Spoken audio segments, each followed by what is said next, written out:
deeqdan raashinka ah ee la soo gaarsiiyay dadka curyaamiinta ee ku dhaqan magaalada Kismaayo ayaa waxay ka koobneed bariis, bur, sokor, caleen iyo sidoo kale saliidda cuntada lagu cuno iyo digir waxaana qaybinayay qaar ka mid ah hay'adaha ka howlgala magaalada Kismaayo gaar ahaan Somali Relief Network of North America isla markaana ku xiran jaaliyadaha dibadda ee dalka Canada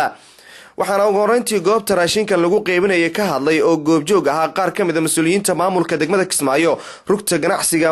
jubbooyinka iyo sidoo kale qaar badan oo ka mid ah dadka naafooyinka ee raashinkan loo qaybinayay ugu horeyntii deeqdan raashin ee la qaybiyay waxaa ka hadlay Sheekh Aadan Maxamed Ciise oo madax u ah Somali Relief Network of North America waxaana dhankiisa uu sheegaya ahmiyadda iyo sidoo kale muhiimadda ay leedahay deeqdan la soo gaarsiiyay dadka curyaamiinta ee ku nool magaalada Kismaayo waxay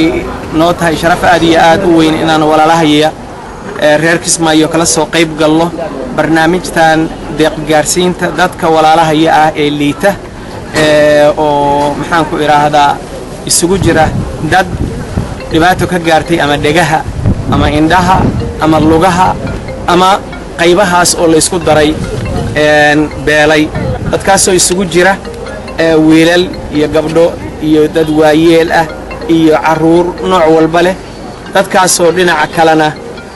runtii ah dadka ugu tabarta daran barnaamijkan ujeedadiisu waxay tahay waxa aan galabta anagu u qabanayno ka soko in ummadaha faraha badan ee barnaamijkan muuqaalkiisa iyo maqalkiisa u gaari doono ay u naxariistaan walaalahooda Soomaaliyeed ee dhiban gaar ahaan magaalada tan liiskana la soo gaarsiiyay wuxuu gaari karaa ilaa iyo 900 oo qof oo noocaan ah waxaanu hadda soo qaadnay dad gaaraya ilaa hadda 60 ilaa 100 gaari doona inta halkan loogu qaybin doono mooyaane inta kalena qaarkood guryaha lagu gaarsiin doono sidoo kale waxaa goobta ka hadlay gudoomiyaha maamulka degmada Kismaayo Ibrahim Timajile oo isla dhankiisa u mahad celiyay hay'adan Somali Relief Network waxaana uu dhankiisa sheegay aad iyo aad baan runtii u faraxsanahay barnaamijkan raashin qaybinta oo galabta halkan ay ka bilaabeen Sheekh Aadan iyo ururkiisu runtii waa markii noogu horeysay oo aanu la kulanno dad ku tala galay inay dadka curyaamiinta ay wax siiyaan waa arki jiray qolyo waxyaabaha yar yar siiyo kuwa qolyaha ay DByada iyo laakiin dadka naafada wax siiya runtii waxaan u maleynayaa maanta noogu horeysay gabagabadii waxaa ka hadlay munaasabadaas raashinka lagu qaybinayay qaar ka mid ah guddiga ganacsatada ee jubbooyinka gaar ahaan gudoomiyaha rugta ganacsatada Jubbaland Shaafi Raabi Kaahin iyo sidoo kale qaar ka mid ah dadkii raashinka loo qeybiyo iyaguna dhankoodu mahad celin u jeediyay dadka deeqdan soo gaarsiiyay runtii waa mahadsan yihiin intii hadasho dhan oo ugu horeeyo walaalkeen Sheekh Aadan Khayrlaasi iyo ninka culimada oo ka yimid Canada kuna soo safray inuu dadkan soo fiiriyo ilaahay baa mahadle mar labaad ilaahay baa mahadle mar saddexaad mahadle mar afraad waxaa mahadle hay'adda Somali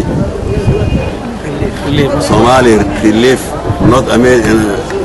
Network North America oo madaxda u yahay